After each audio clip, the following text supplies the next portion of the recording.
everybody? It's Rubber Duck Syndicate. If you're watching this, you're going to watch a episode that we filmed previously.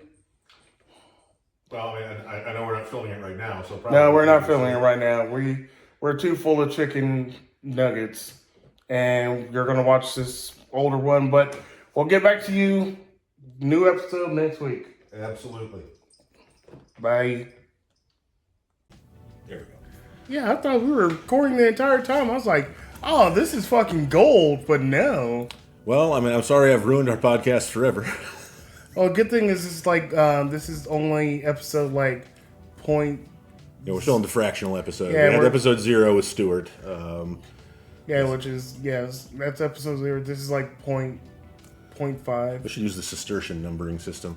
What's that one? This is something, it makes its way around the internet every so often. Apparently, these, like, the Cistercian monks just came up with this, like, their own way of writing numbers. And so, yeah, they can write numbers from, like, 0 to 10,000 in, like, one digit.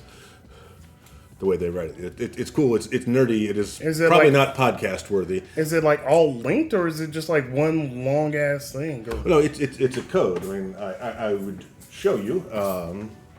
Do we have any writing instruments? Plenty. There should be like a little container over there that has pins and things like that in there. I'll use the giant marker. You can use that. So I am remembering the actual details wrong, but it starts something like... Maybe you do have to use a giant ass marker. Fuck your pen! Well, those also have been sitting there for a few years. One more and then give up. Okay.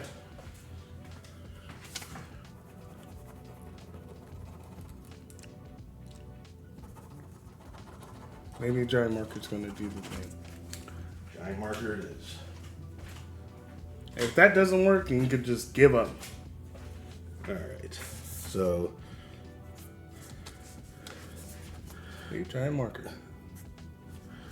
That would be... Ooh, oh my god, that's so strong. Yeah. Oh right. my god. Magnum. So that would be like... And I'm getting these numbers wrong, but this would be 1. That would be 2.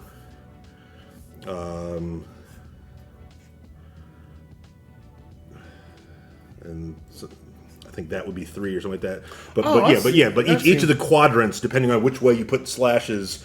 You can do like so. This would be the tens, the 1 digit, the tens place, the hundreds place, and the thousands place. So you have 4 corners, and so you could do numbers from 0 to 9,999 in just the space of 1 character. Makes sense. Yeah, but it's really cool and one of those super nerdy things. I would love to be able to just like actually remember it and actually be able to use that system, but I don't know when I would need to be able to communicate numbers to anybody in secret. When you are a spy. Yeah, but, I haven't been a spy for so long, ever since the war. All right. It had to be said with the accent. I don't know why. You have to. The war. The war. Yes.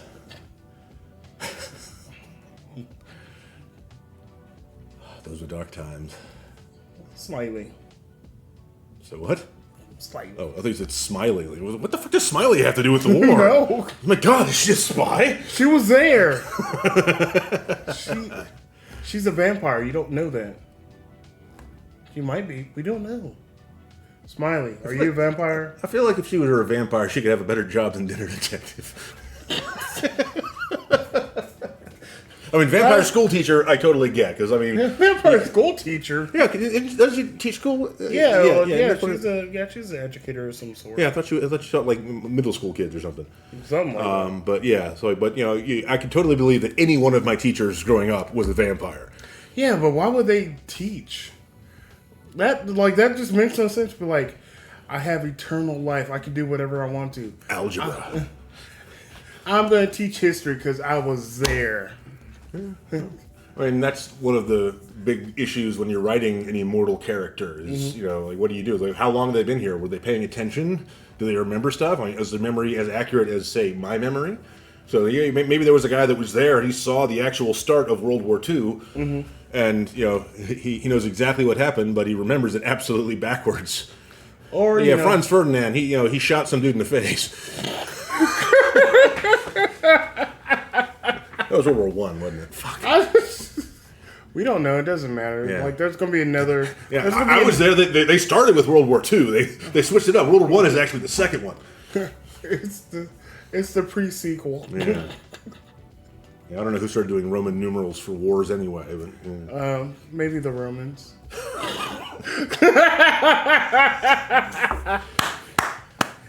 Yes. I commend you. I walked right into that one. Mm-hmm. I love it. Yes. This is the kind of highbrow comedy you can expect on our podcast, ladies and gentlemen. Yes, all the time. Come back for all of it. Because we're going to keep saying just terrible shit, and you're going to be like, oh, it hurts so much. Yeah, but remember, when we make it to episode 1, the final 1.0 release, yes, unicorn penis. Yeah, well, I totally wish we could have recorded that conversation with Shalise that night, because she was just a little bit drunk. Yeah, she was. She's like, she's like, good. But I'm going to maybe not change it, but say unicorn genitalia. Oh, yeah, because, unicorns, we would not assume that they are all necessarily male. Yeah. Unicorns could be, they could have a spectrum. Yeah. Or a spectrum of genitalia. A rainbow genitalia. Ooh. A literal spectrum of genitalia. They could have just like all of it, just like the undercarriage, just like a variety pack of genitalia that's like underneath a unicorn. You're like, oh, like I get to. Like, I'm not sure if we're ruining unicorns or making them just incredibly fascinating right now. No, because it'd be awesome. You just like look under there and there's like 4 different things. You're like, I don't even know what that third one is, but I want to touch it. And you're why we can't have unicorns. Well, I think the people that killed all the unicorns is the reasons why we can't have unicorns. I just want to touch his third genitalia. I don't mean we're not even considering the mythical 4th genitalia. Just you want to get the 3rd one and stop there. Yeah, I just want like. You're not greedy. Yeah, I'm not going to be greedy. I just want to touch the 3rd one. Like the 4th one gets still because that's just too much. That's just too much for our brain to handle. Like we'll see, we're like, oh, but the 3rd one we're like, I can kind of see what this is. I want to touch it. Did you know that the unicorn is actually the national animal of Scotland? Yes. Yeah, actually isn't that awesome? Like, Scotland already got a few cool things going for them. Well, with the accents and the whiskey. But, I mean, national animal is the unicorn. Like, all right, okay, just announce to the world that this is exactly who we are. Our national animal is mythical. Yeah. Fuck you, mythical. It may exist or it may not exist. We don't know. Yeah. But they're like, you know what? We got this. We got unicorns. They also got kilts. Kilts? Yeah. Haggis. You ever had haggis? I have not. I have actually eaten haggis. It was not a traditional haggis. It was haggis that someone had made and mixed in some pasta with it, but it was still haggis. But the actual nature of the haggis, I believe, is you can simplify it as you invert a sheep. Okay. That's oversimplified, but it's the stomach of the sheep, and then they stuff the intestines in, and then like barley and grains and stuff, and they boil the hell out of it. So it's stuff that would be like really chewy offcuts or stuff that ordinarily like a Western butcher would probably just toss out. But if you were living in the Scottish Highlands in the three-digit centuries, then you ate what you could get. And that was a way to make the tough innards of the sheep palatable. And so how was it? It was. I mean, it wasn't bad. I mean, it was. I don't regret it. I'm glad that I can now say truthfully that I had eaten haggis, but I couldn't tell you very much more about it. It had kind of a chewy texture, and the guy did. He was. It was a Scottish guy preparing it, and he mixed in some pasta to try. I guess make it more palatable to us weak Americans. Yeah, because we got our weak ass stomachs. Yeah. But, it was good. I enjoyed it. Yeah, well, like I said, you knocked that off your list. Like, I've had haggis. Yes. Yeah, I'm morbidly curious about balut. I don't know if I'd ever be able to make myself try it. You know that one? That's I think it's Vietnamese, might be Thais, but it's the fetal duck egg. So they get a duck that, the egg has been fertilized. So there's actually a duckling growing in there. but it is not developed enough to be near hatching. Yeah. But they I don't know if they boil that or bake it or what, but they cook that, and so you eat the whole thing. So you have basically a soft baby bird skeleton inside. It's supposed to be a delicacy, but I mean it is. I've seen people eat it on like food TV shows. See, that's the crazy thing about what I hear about like delicacies. It's like, oh, this is a delicacy here, but like, no, that just sounds awful. Like what like that one foie gras. Foie gras, the goose liver pate. Yeah, where they're just like, oh, hey, this is what we're going to do. We're going to overfeed this fucking goose with so much shit it's not going to be able to move. And then we're going to kill it, and then we're going to feed it to you. Yeah, I mean, but if you look far enough back into the the food chain, or at least the supply chain for most of the foods we eat, you get something that we're glad somebody else does that shit for us. Yeah, I'm very glad that... Like, I'm cool with catching fish and eating the fish, and I can even prepare the fish and gut the fish and all that. I can go from lake to campsite and eat. Yes. And I can actually be pretty proud of myself and enjoy that. But I don't think I have it in me to slaughter a goat. Yeah, there's certain things that I know it's kind of weird for that because we'll eat a burger or some like chicken or like all day, but we also don't butcher it like when we're doing it. People that are on farms, yeah, they do it. They're like, oh yeah, I cut off this cow's head, did this, I mean, that's what they raised the cow to do. Yeah, that's what they raised the cow to do. My instinct would be to name the cow and pet it and give it treats, which ultimately would lead to a conflicting emotion when it's time to eat the cow. Yeah, because you're like, man, this would be a really good burger. Like you're feeling on the cow, you're like, that'd be a really good burger. Daisy's really coming along. Like, damn, girl. And now we made it sexual. Hey, I didn't. I just said, damn, girl. Where's the beef? Damn. And you take it any way you want to. But then... That's sexual right there. Any way I can get it. That's definitely sexual. What was I going to say? I had a thought. It was probably brilliant, and it's gone now. It'll come back. Possibly. Something about what's like it's a cultural or even a geographical thing. Yeah. Like my roommate, my first year at NC State, he and his dad had come from Taiwan. Mm-hmm. The specific like the island that China claims ownership of, but they say fuck China and they're independent. But but it was a very specific region of like food that his dad knew how to prepare. His dad started a Chinese restaurant, which is Western Chinese food. Yes. Because that's what would sell. But he would periodically bring his son some like homemade traditional stuff. Where it's like you're like, oh, I've never heard of this. Like, because it's a traditional Chinese thing. Yeah, and wouldn't be able to identify most of it. I mean, there's but he would bring it up and he would share it with us in the suite in the dorm. Mm-hmm. And so there was one thing I remember was it was like a banana leaf and it had, I guess, glutinous rice. I mean, it was like almost like gelatin inside. It was rice and it was kind of sweet. Yeah. It was good. It was like very messy to eat. But the thing that I remember the most was he would bring fish in, and the fish, cooked with the whole head. So the fish are looking at you. Yeah. And like... supposedly a lot of cultures where they prepare and serve the whole fish, like the eye is the delicacy of some fish. But we are so used to just getting the fillet with like everything removed. I mean, it's kind of weird when people bring you more than just a cutlet of fish. True. Yeah, well, I can't. I guess it's because of the culture that we are raising and being in U.S. Yeah, we're not supposed to eat the fish head. They made a song about that. Fish heads, fish heads. Roly-poly fish heads, eat them up, yum. Yeah, we don't do that. And Steve's here. Just in time to stop us. Yeah, well, kind of stop us, not really, but I don't know, because like I want to say we should think about dinner. I'm always thinking about dinner. Frankly. Yeah. Because the dogs have rubbed up on me. They are absolute pests because like they know they're supposed to get dinner at 5. Mm-hmm. But they will start, it's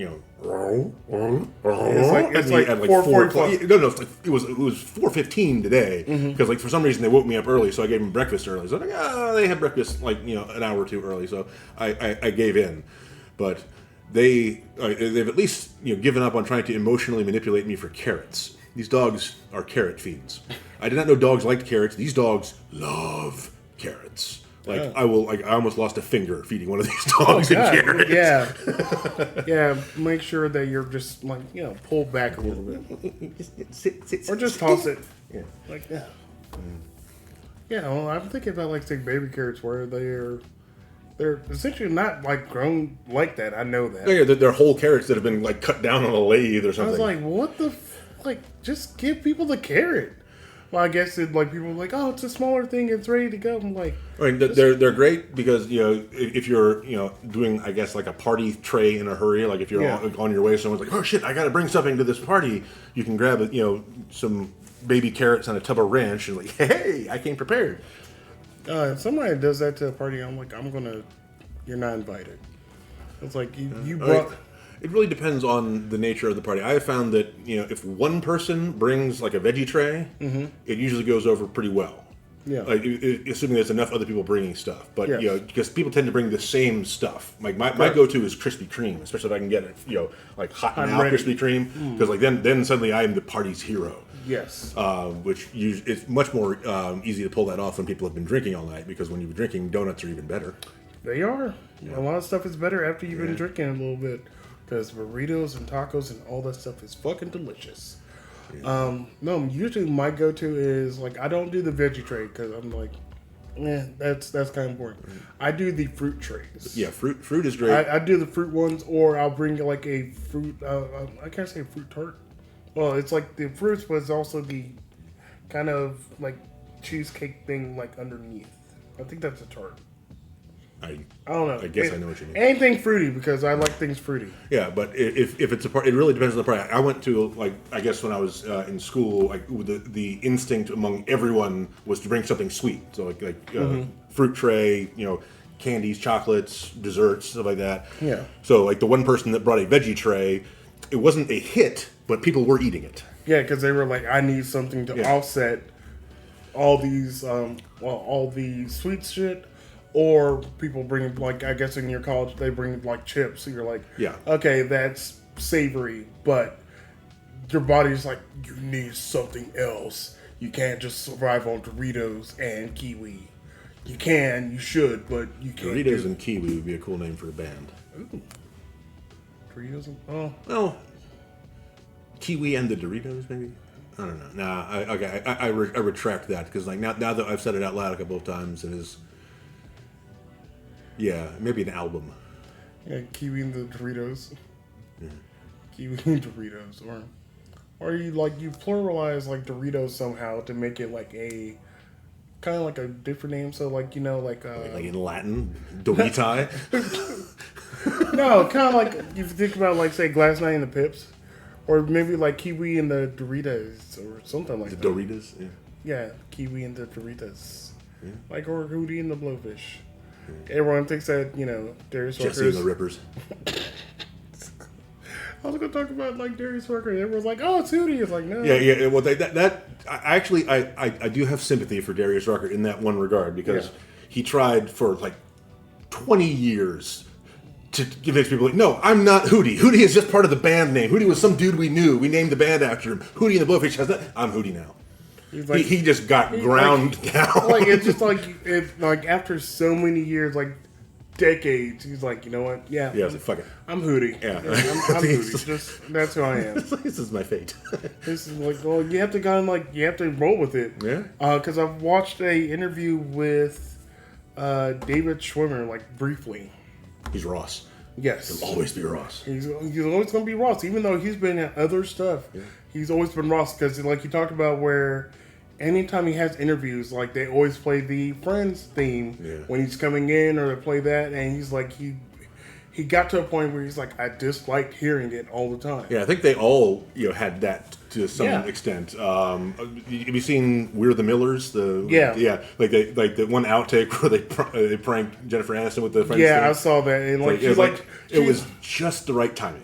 Yeah, and like she was like you could see all the emotions in her face, where like she was confused at first, then realized it, was like slightly angry for like maybe a millisecond, and then she's like, "Oh, I gotta." Yeah, hey, you guys got me. Like, fuck, this is actually kind of funny. Yeah. But also, you think about it like, oh, I can, you can dislike a song. I'm pretty sure there's a whole bunch of songs that you dislike, but you're also not making like $20 million a year. You know, just not, you know, being on a show that has been off the air now for 15 years. Although reruns years? apparently, like, they are, like, I discovered like 10 years ago that high school kids were into Friends. Yeah. So it skipped a generation, and suddenly it's like, oh yeah, have you seen this show? This is great. It's like, yeah, we were there first.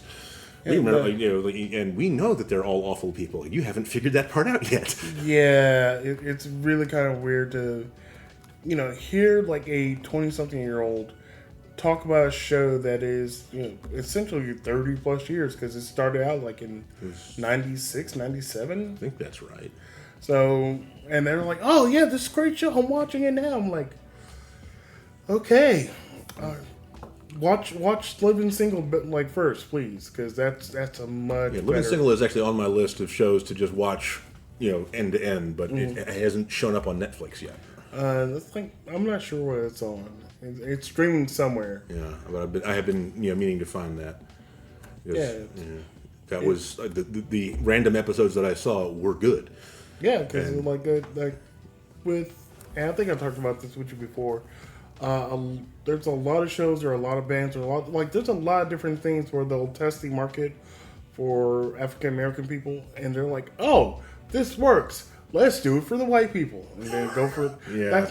I laugh, but it's awful. Yeah, it's awful, but it's a very true thing, because, like, yeah, Living Single was out first, and they saw Living Single was before Friends? Mm-hmm, way before.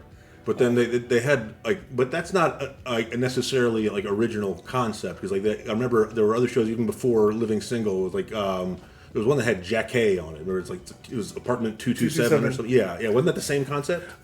Different, because like for Apartment 227, it was all people living in the apartment, but they weren't all friends and, you know, interacting with each other that way. They were just people cohabiting in the same building. Friends, they were all, you know, friends. Mm-hmm. Living Single, they were like all, like, essentially they were all friends. Well, they knew each other, but they didn't all live like across the hall from each other. Some did. But like, it was like one of them had like the social house, and you know, people would, you know, go there like, you know, like you do when you're young. Yes, but like, yeah, Living Single was like, essentially, you'll hear the concept, a group of friends that are in their 20-something professionals that show their lives in New York as they're going through their careers and sex lives and things like that. And then Friends just did that and put white people in there instead of the black people. Well, they didn't have careers. They were just fucking there. Yeah, which is really kind of weird to go back and like, because I don't watch it. Like, a friend of mine watches it. I was like, all these people are terrible. You know that, right? He's like, you're like, yeah. But I was like, and they clearly killed someone to get those apartments. They really did. I think I want to say they mentioned how they got those apartments, because if I recall, one of them said that like their grandmother owned it and just gave it to them, and it was rent controlled. Yeah, which that is apparently how it works in New York with some old buildings. Like, if it's like under, or if it's been owned by somebody for a certain amount of time, like the owner or the landlord cannot raise the rent legally for certain units, which I don't know what qualifies a unit for rent controls, but man, I wish we had that here. I think a lot of people wish they had that like everywhere, but you know, in the state of North Carolina, it's pretty bad, but not as bad as like some other places where, like I watch videos of people, like they're showing an apartment in New York. They're like, oh yeah, we have this apartment for rent. It is all of 400 square feet.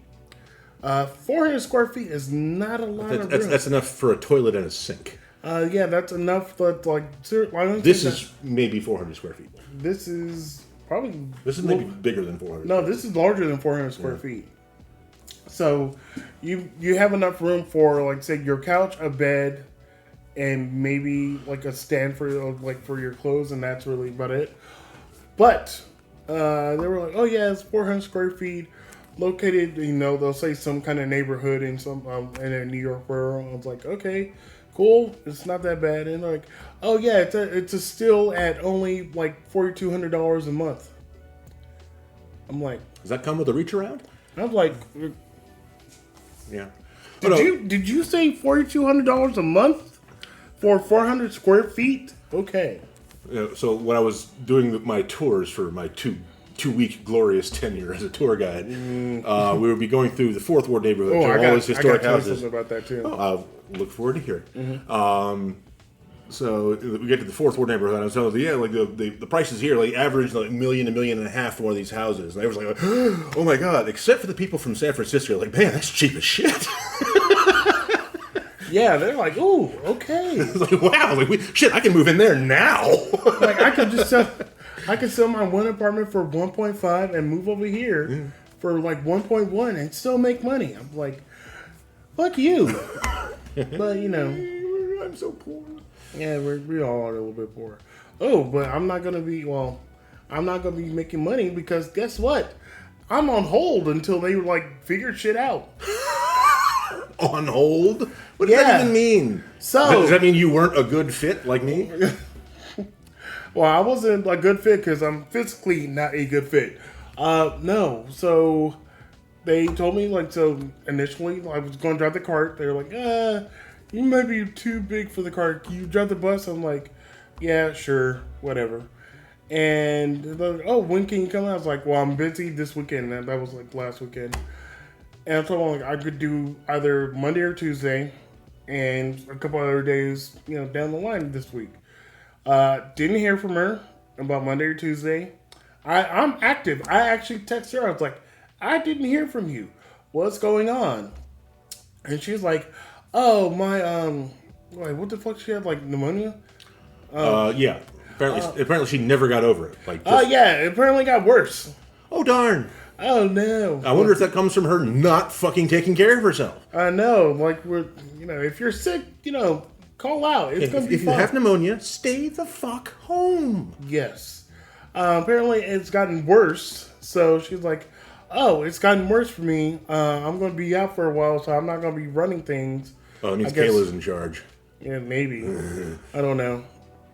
And so she told me that. She's like, well, since I'm going to be like out for a while, we're going to be like on hold and we'll let you know when we're going to like be able to actually do everything. I'm like, sure, okay, whatever. I'm like, this is a part-time gig and I'm not really stressing about it, or, I'll just wait till my 60 days and be like, hey, where's my $100? Yeah, you ain't going to make it to 60 days. I think I make it in 60 days. Because it's been a month and a half now. Well, that depends on whether they're going to count this as actually being hired. No, I'm hired. They just told me I'm on hold. So if they try to like hold on to me, I was like, hey, I'm past 60 days. Yeah, well, I support you in this endeavor and wish you luck. Yes. Yeah, but I'm like, you are like I know we talked about like, I understand that you have a business, you just don't know how to run it well. This should be totally different from what you're doing right now. Because, you shouldn't have to, screenshot things and then send it over to the person. And I think we're going to get in trouble if we talk about this, aren't we? Well, this is not for broadcast. Yeah, we never said the name. Right, yeah. I mentioned the name of one person who could be anyone with that name, and I'm not going to say it again just because we might want to someday broadcast this as bloopers. I don't know. Yeah, well, we'll take clips and things like that, so people are like, oh, how'd you guys start? We're like, it was rough. It was this. We didn't have anything up yet. Yeah, it's me doing this all the time. And walking off. And yawning. Like, I saw you're like, I'm sorry. No, it's fine. I was tired. No, it's fine. Because I thought about it. I was like, maybe we shouldn't yawn on camera. No, this is when ideally we'd have a 3-camera setup, and so we could just cut to the person who's not yawning. True. Because whoever's yawning isn't talking. Yes. That's why I want the 3-camera setup. So it'd be like, oh, if I'm talking right now, because I know that when we're having a conversation, I'm looking at you in the face instead of looking at the camera, which we should be doing. Yeah, I mean, it feels weird. We'll need to look at how we look when we review this recording. Yeah. But I mean, so it's much easier to have a conversation when you're actually looking at someone and talking to them. True. But we might need a big mirror or something, or maybe just a big playback monitor so we can see ourselves and get really self-conscious. You're like, oh, I am fat as fuck. And I'm sweating so much that it looks like I need to go to the hospital. Oh, Makeup! makeup. Stunt double! Stuart just comes out of nowhere. Oh shit. Stuart's like, I've been waiting for this moment. Yeah, because I'm pretty sure Stuart knows all about makeup.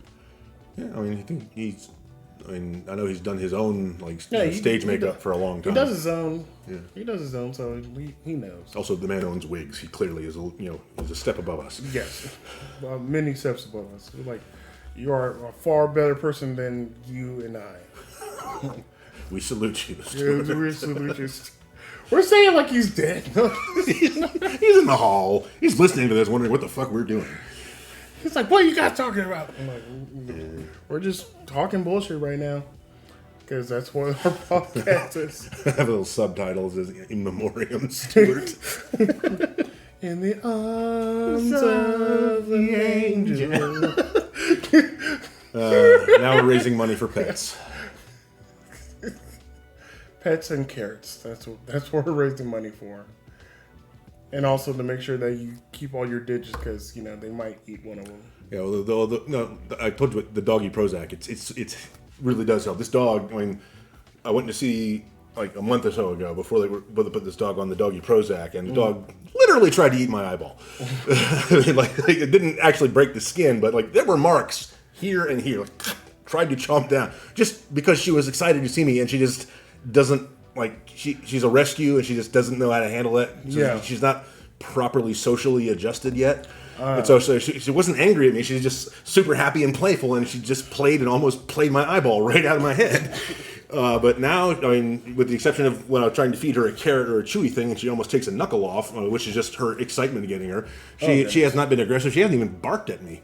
Oh, well, actually, no. She did bark at me once, and then I said I spoke to her in English, like, "Why are you barking at me?" And she looked at me as if she was considering the question. So she hasn't barked since. I don't know if I communicated or if that was just somehow confusing her with my words. Maybe that dog knows Spanish or I'll try it in Espanol next time. Or Cantonese. Holla, holla, holla. Don't. That's Mandarin, not Cantonese. Fuck. Oh, it's so bad. What? I thought I did that right. I don't know. I don't know any Cantonese. So I don't think that's actually Cantonese. I think I was saying like that's cool or all right or excellent in Mandarin. Okay. But I might have fucked it up because I never had any lessons. I just watched a lot of damn kung fu movies. Please let us know if that was actually accurate Mandarin or Cantonese. Yes, we look forward to you flaming us in the comments section for my potential racism. All of our potential racism on a lot of different things. Yeah, we'll not be really racist on anything. Just racist enough. Just racist and like on the skirting the edge of it. They're like, we don't know. But then we'll also just point out, like, oh, it's a black and a white guy, so we're good. It's cool. My black friend says it's okay.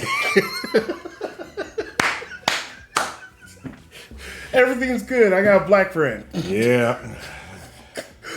We're going to get demonetized so fast. I'm going to use that line. I got a black friend. I'm like, what's his name? Jamal Quantavius. I don't know. Now, speaking of racism, is it racist, like, to continue, or for someone like me, who is very white, to continue jokes in the vein of Key and Peele's football players gag?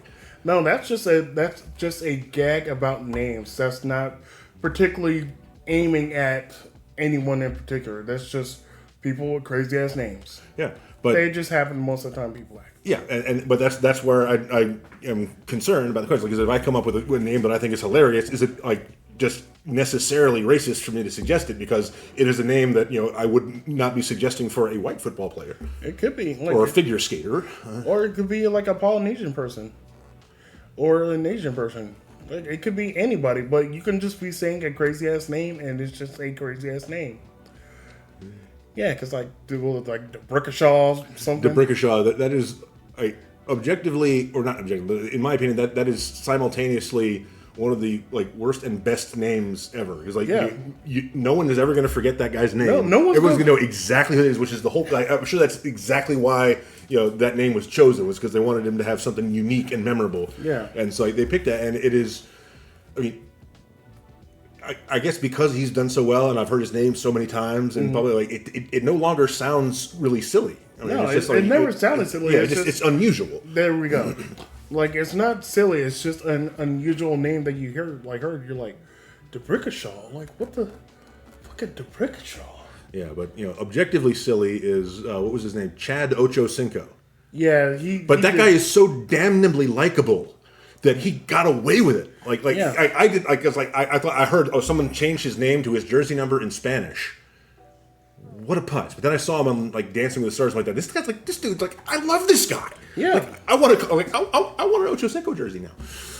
Yeah, you gotta think about it. Like there's some players that actually have a very great personality because they're like, oh, I've made millions doing something that I love, and even though I'm maybe out of the sport or past my retirement or whatever it may be, I can still be likable.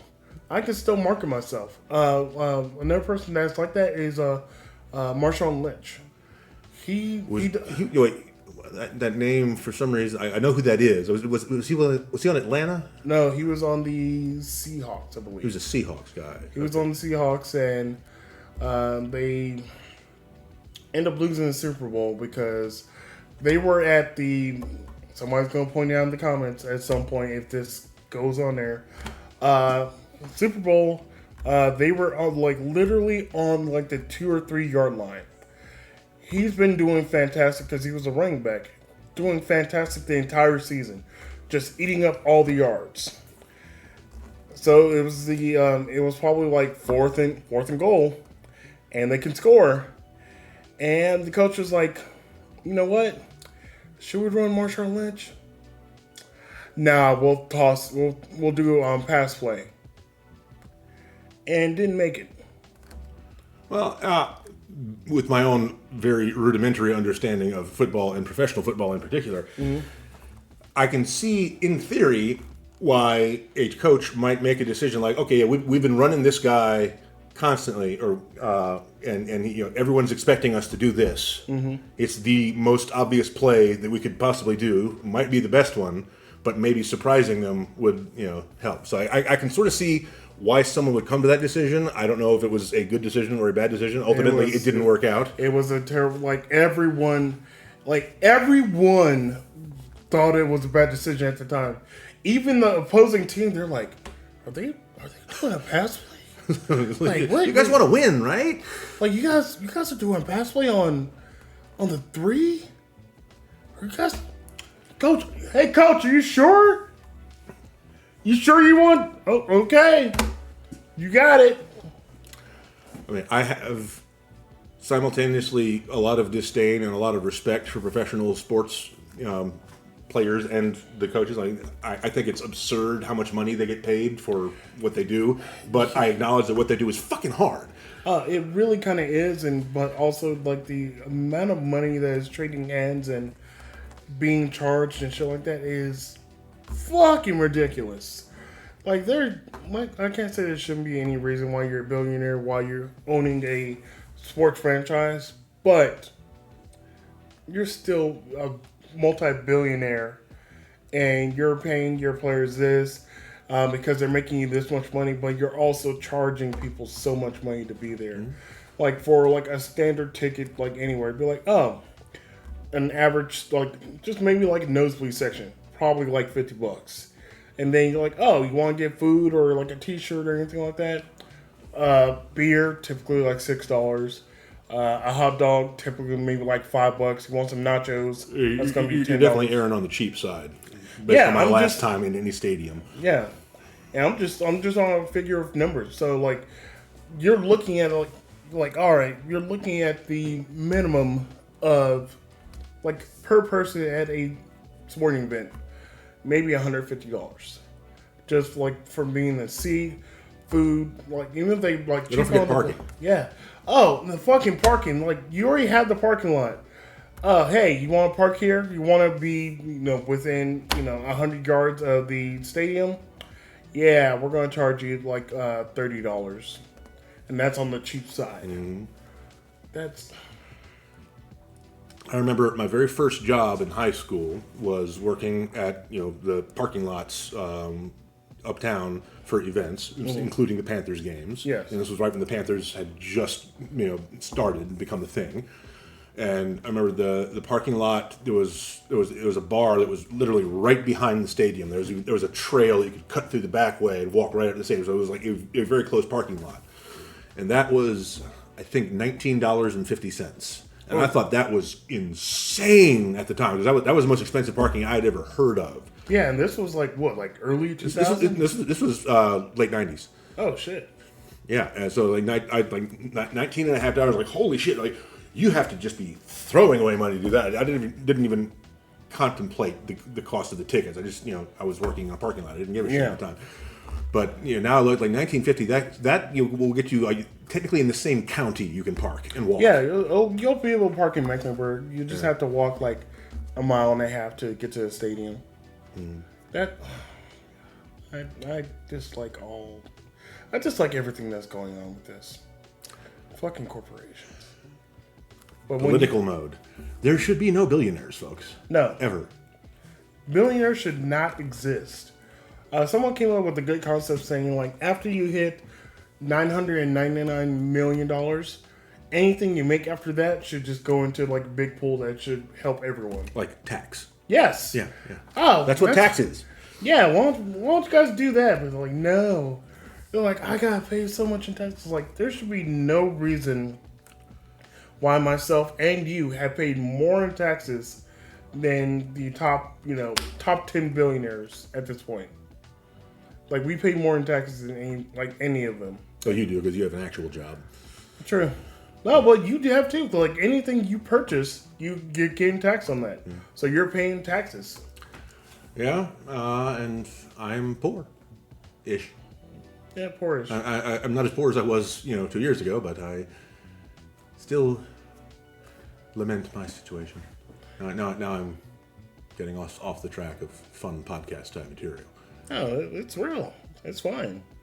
But they don't want to see us weeping. Not yet. No, not yet. We'll get to that point. Once they, get a feel for our characters and, start to identify with us, then they want to see us suffer. They're like, we want to see you suffer. Here, we're going to eat really hot chicken wings like they do on some other podcasts. Yeah. Oh, God.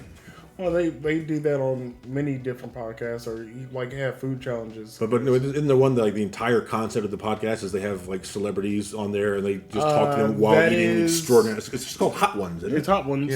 Yeah. And they just have to eat progressive hot wings as they're having a very in-depth interview because that dude and his research crew they dig deep. Yeah, I like the concept of it.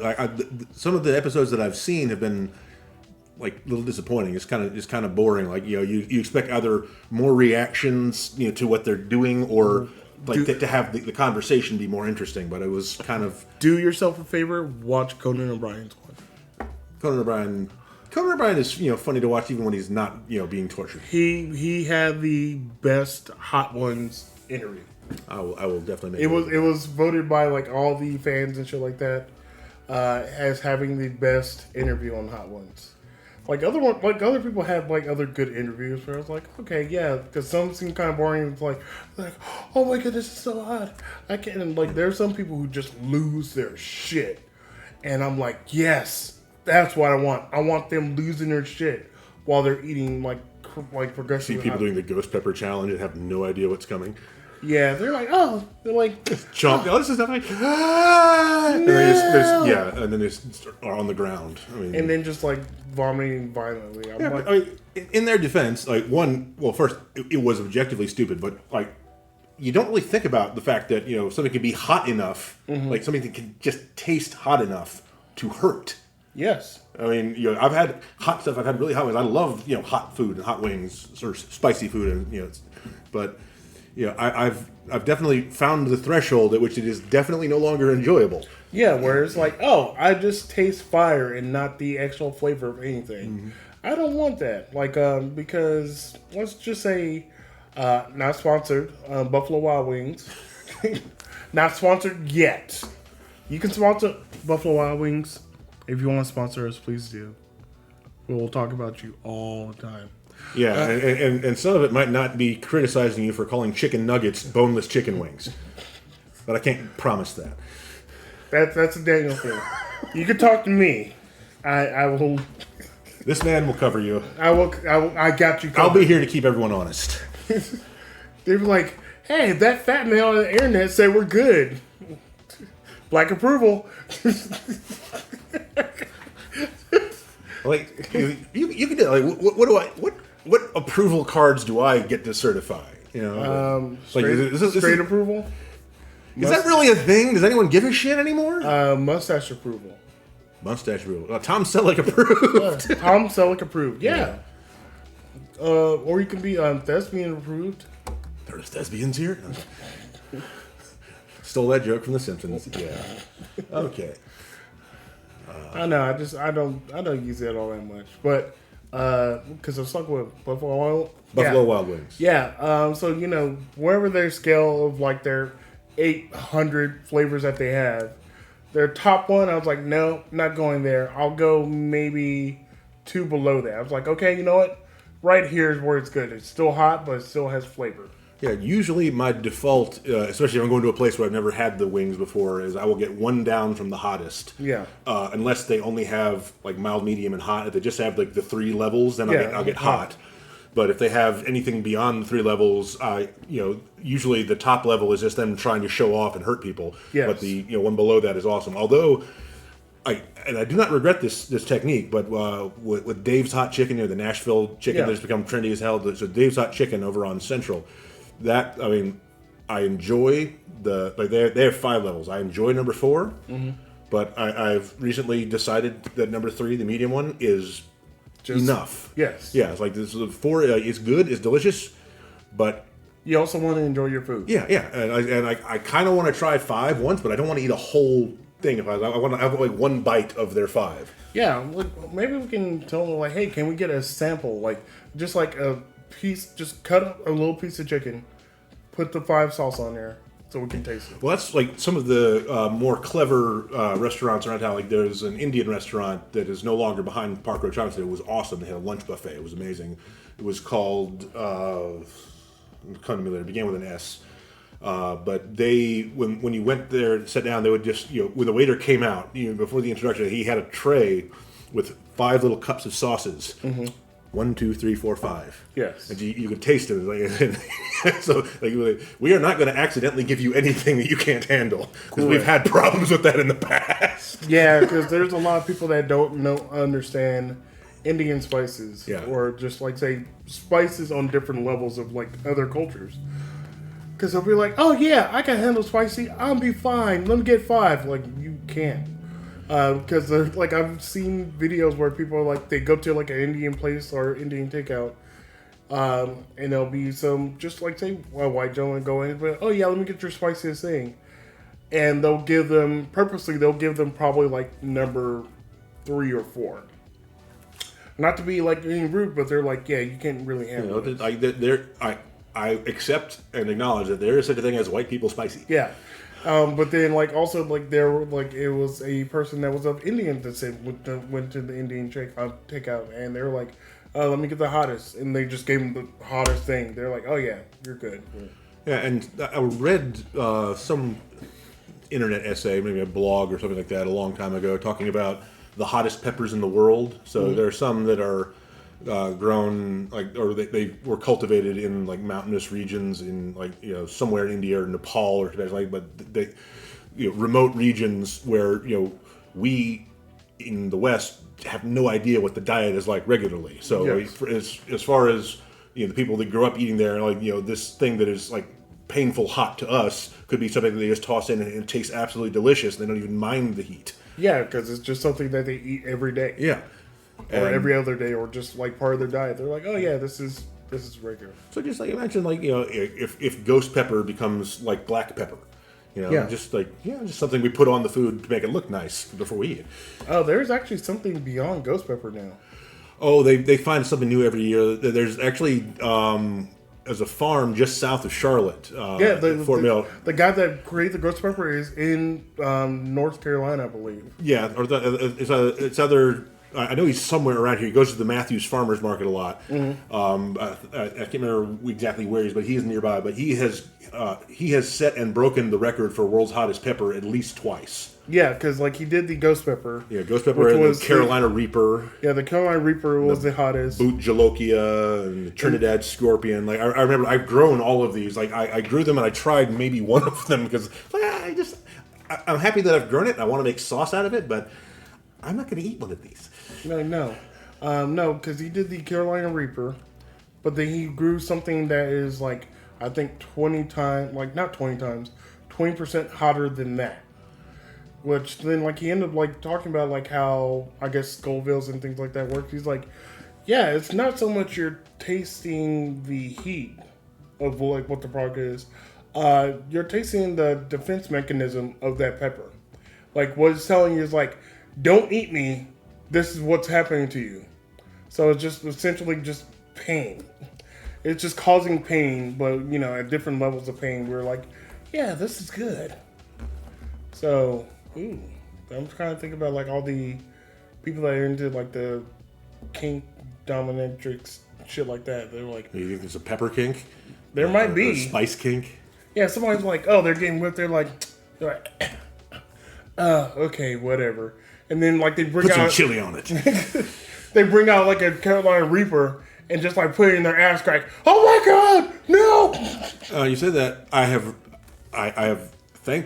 thankfully never Googled this. I've never intentionally found it. I have heard through indirect reading just enough that it is interesting enough to have caught my attention, but not so interesting that I've accidentally exposed myself to any of it online. What's that? There is a thing, I believe it's called figging, which is where you take ginger root and you carve it into shapes like a la butt plug, and you insert it into places where the mucous membranes are thin and sensitive. It's ginger. It's basically that exact thing you were talking about, but with ginger. Are they just trying to get like a ginger injector? Like, just eat it. It's okay. You don't need to put it in your anus. I mean, but it's apparently quite tingly. I mean, I don't know. I read that it can be painful, but I mean, I guess like any kink or any BDSM thing like that, some people like the pain in at least some controlled aspect. Yeah. I mean, as long as you can take the damn thing out, I guess somebody would try it. But yeah, figging, that's a thing. I don't kink shame anyone. I just question things. I'm like, how do you find out you're into that? Yeah, because like, there's some things where you're like, oh, I'm interested in this, and maybe you go explore it. How do you find out where you're like, oh, you know what? There was just one day I just happened to be out. It was in the produce section. I wasn't wearing pants. I fell over. I slipped on a piece of ginger that was upright, and I was like, Oh. I was out gardening and I had a huge throbbing erection. Really? That broke you? Yes.